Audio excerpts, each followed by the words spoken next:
All right, I'll give it to you. The title may be a little bit misleading, but Allmendinger is definitely a NASCAR driver, and he's also won dozens of open-wheel races, so it's the best of both worlds.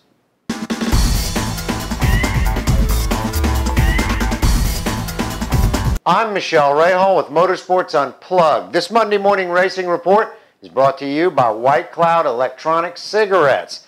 White Cloud is hands down the class of the field. No ash, no mess, no smell, and no guilt. Yesterday, the 24 Hours of Daytona, NASCAR's A.J. Allmendinger crossed the finish line first. He didn't do it alone, but he certainly did it in style. This was hands down the most competitive 24 hours I've seen in years. Make that 2 decades.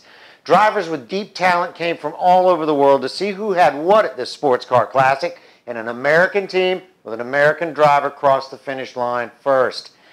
The Corvette Daytona prototypes looked to be a threat from testing to the run for the pole, but they couldn't match the second-generation Rahal chassis and the Ford power plant. It came down to 2 Ford prototypes fighting it out, with Alan McNish of Great Britain and Allmendinger banging against each other in the closing laps.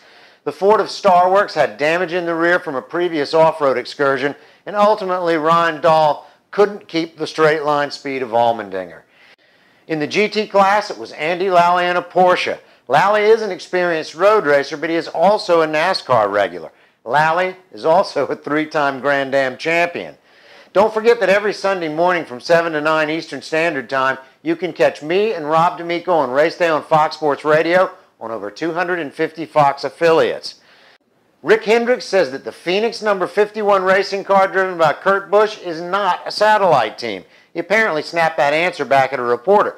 According to Hendrick, James Finch, the owner of Phoenix Racing, pays for everything he gets from Hendrick, and he owns his own cars. But, and don't you love buts, Hendrick says he may supply the good stuff, read that as engines, to Finch now that Kurt Busch is on board.